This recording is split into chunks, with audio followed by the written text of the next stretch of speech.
Ooh, that was great. That was Jackie Allen singing Do Wrong Shoes. Written by Donald Fagen of Steely Dan. Oh, that's so cool. I don't have a pair of Do Wrong Shoes. I wish I did. All right. Anyway, you're listening to Live from the Heartland. I can find you some high heels, cowboy boots. What are you looking for? There you go. Thank you, Michael. Can you dance? So that's Michael James. I'm Katie Hogan. We're doing our team show here on Live from the Heartland. Just to remind you, we've got International Pop Overthrow happening at the Red Line Tap starting tomorrow night for about 5 nights. We are the one and only, other than the Abbey, location for the International Pop Overthrow, which happens in Chicago, Detroit, and Milwaukee. Kind of exciting. Bradley Kawaguchi is the master of booking to get us that. What else was I going to tell you about? The Vagina Monologues are happening here one night only, tomorrow night, April 17th at 9 p.m. at the Heartland Cafe. It is a benefit for V-Day, Rogers Park. One show only, the Vagina Monologues, with performance of Transgina Mono by Joe Truesdell, whatever that might be. It'll be something else. It will be something else, as you know, these wonderful performers who put their stuff out there. Speaking of which, we have returning to our stage right now our friends and neighbors and former co-worker Julia Antonick and Jonathan Meyer. Hi, kids. Hello. Hi. Good morning. Great to be here. We need to share our mics a little bit more, but we did a couple years ago, we started out with having you guys on stage talking about dance, which is a really fun thing to try and do on radio. However, you can see this on youtube.com/Heartland Media, so maybe we should get them up on this table doing a little dancing. Yeah, that's not going to happen. We'll follow your lead. Yeah. So the last show you did was right here in the neighborhood over at the United Church. A lot of neighbors and friends were in attendance, myself included. It was really a cool show. The music, the entire artistry of it, so well put together.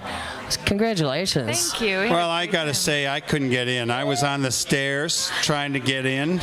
There were about 9 people in front of me, and I don't think any of us got in. You'd had a great write-up, great reviews in the Tribune, etc.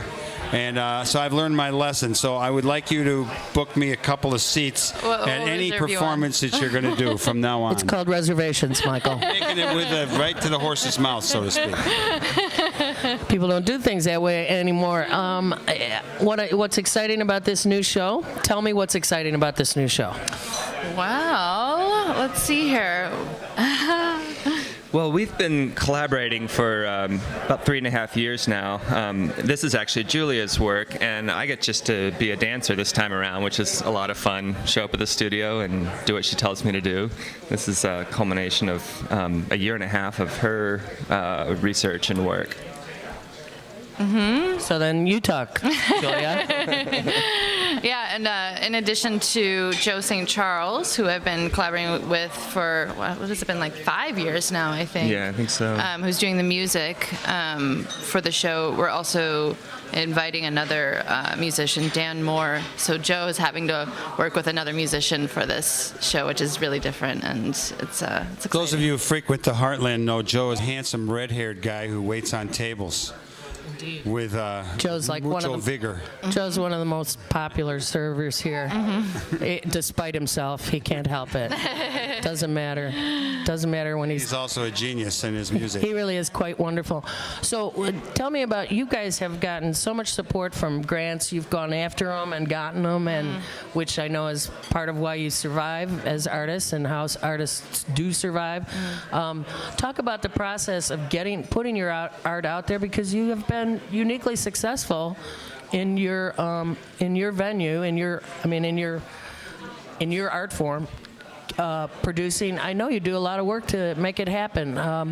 What made the difference for you that allows you to be so darn productive? Oh, I mean, I guess it's a point of view, maybe.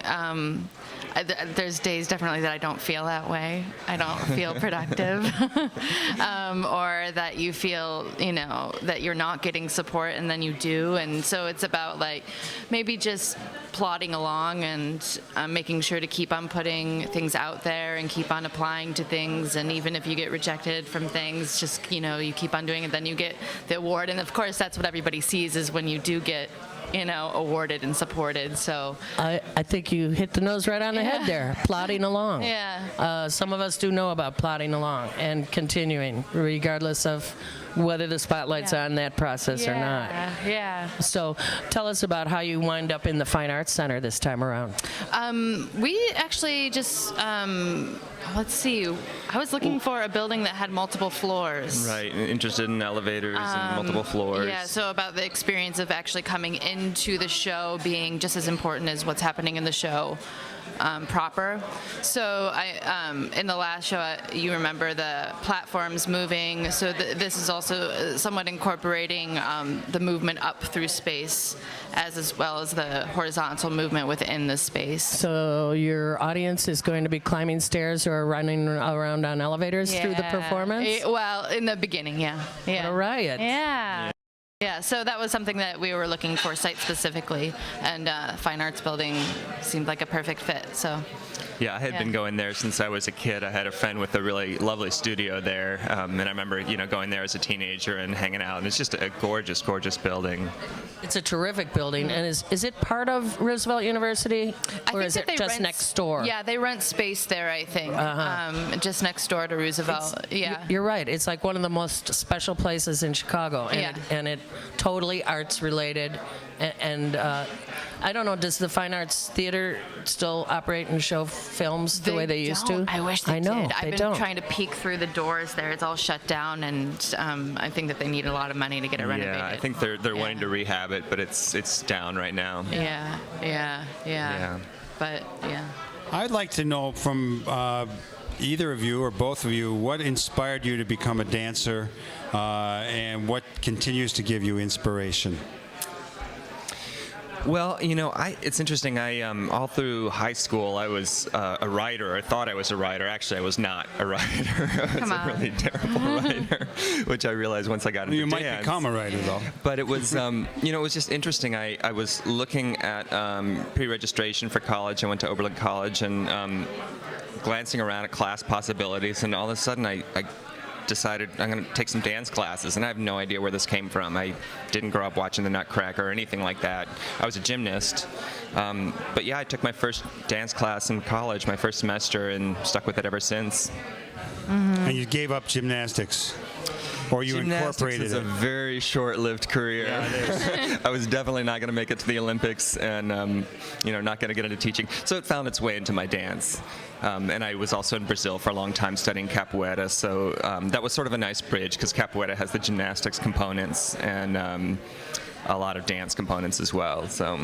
And how about you, Julia? Well, I kind of didn't have a choice about starting to dance. My grandma owned a dance studio when I was growing up, and so it was just part of the family business. I just had to do it. In fact, I probably tried to quit a few times, and it felt like quitting dance was like saying I won't do my chores. So it became sort of just a language that felt necessary for me because of doing it from being 5 years old. It just became intrinsic to how I communicated, I think. So later on in life, when giving more choices of, this way or that way, do you choose the, Illinois Math and Science Academy or the Chicago Academy for the Arts, it just felt more natural to just keep on going in that, taking that fork in the road that direction. So, And which, did you go to Chicago Academy for the Arts? Yeah, Yeah. I think I told you I had a son get kicked out of there. Oh, no. Sorry, buddy. He's quite successful these days. Yeah. And you went to Cal Arts? I did. And what was that experience like? That was a I have another son who's talking Cal Arts. So Yeah, Cal Arts is great. he always wants to know what you thought of it. And Yeah. I mean, LA is a strange place, but you get a lot done, I think. Different Cal Arts. But Oh, yeah? Yeah, same Cal Arts. Oh, okay.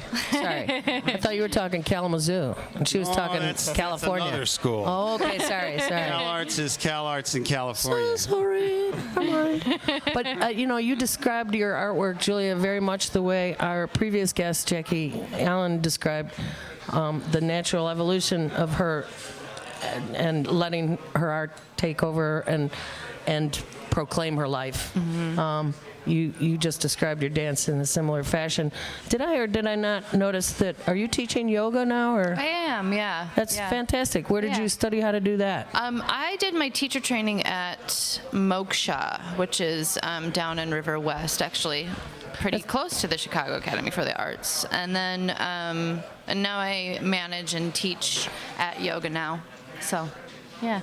Which is right here in the hood. Yeah, right above the Morrisland. Right, right. Excellent. Yeah. Excellent.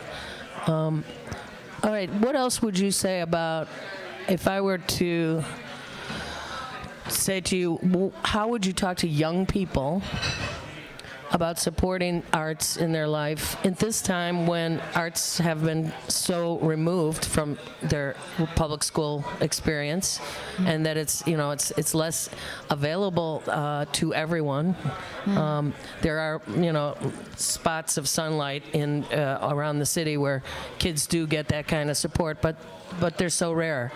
How would you encourage young people of whatever age to keep on keeping on when it comes to doing their art?